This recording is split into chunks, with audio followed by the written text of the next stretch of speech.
Hello my loves, I'm Ellie Frost, and on this channel we're talking about the multi-dimensional approach to rapidly and radically healing and transforming during and after narcissistic abuse. And in this video we're talking about how the narcissist disappears when the damage is done, right? A narcissist will abandon you and trigger all sorts of abandonment wounds when you're fully trauma bonded. So the damage they're doing is the trauma they're causing.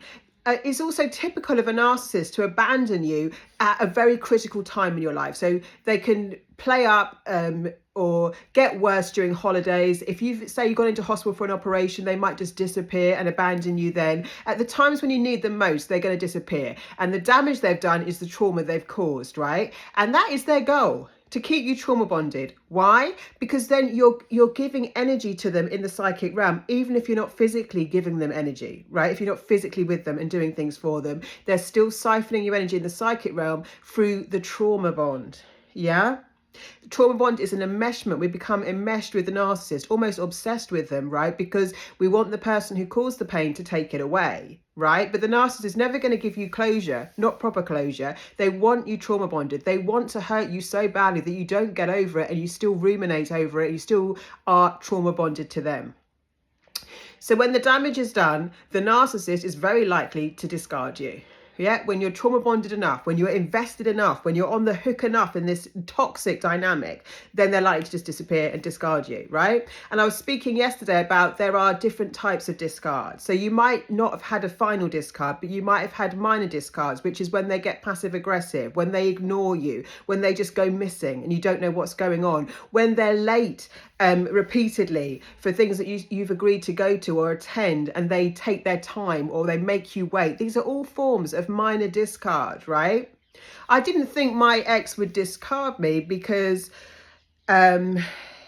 he was still like hoovering me quite a lot, but the final discard was absolutely brutal. Yeah, and he knew that I'd ended up homeless and just was so destroyed by that relationship. And it was brutal the way he just got with someone else, rubbed it in my face, and the other things he did to try and destroy me, right? So don't think because you're narcissist, and I don't like saying you're narcissist because some people say my narc like it's a friendly little pet. And these are very, very evil, like almost demonic people that are extremely difficult to handle, very, very potentially damaging and detrimental to our health, right?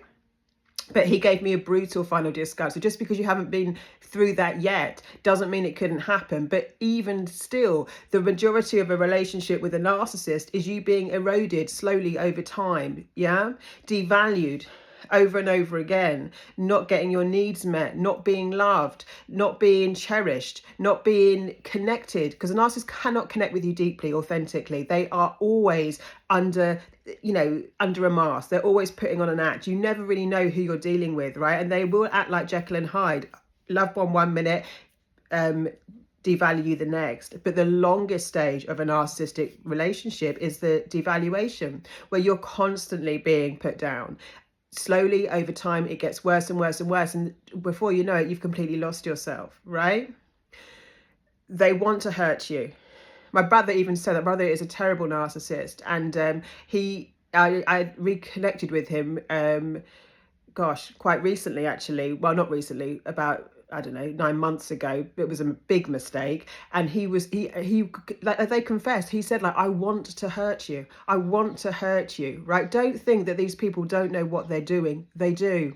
Yeah, they know they're abusive. They know that it hurts you. They know that they're causing you damage, and that's where they get their power trip from. My dad brutally discarded me, and it was just sick, really, because I'd always been, the black sheep and the scapegoat. But it was just a really brutal thing to do. I'd never done anything horrible to him, except for I did tell him in the last conversation we had that he wasn't allowed to abuse and bully me anymore, that I wouldn't take it because he would be extremely aggressive. But he was a covert narcissist that loads of people liked and respected, and behind closed door he was a completely different person, right? And very damaging for my mental health.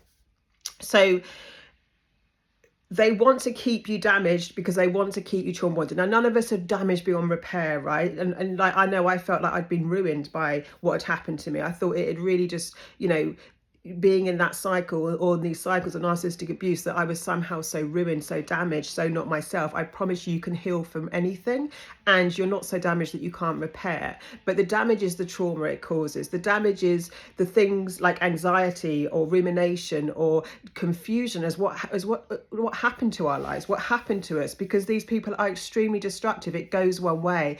Narcissism, true narcissism is a very destructive energy, right? That is aiming to destroy your life. They will destroy your relationships. They will isolate you.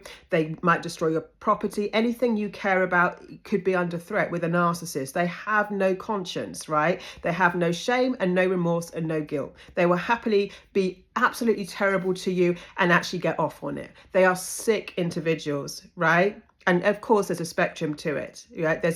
It just depends on what they're wanting. You know, if they want to keep you on the hook, or if they want to get rid of you and form new, sources of supply.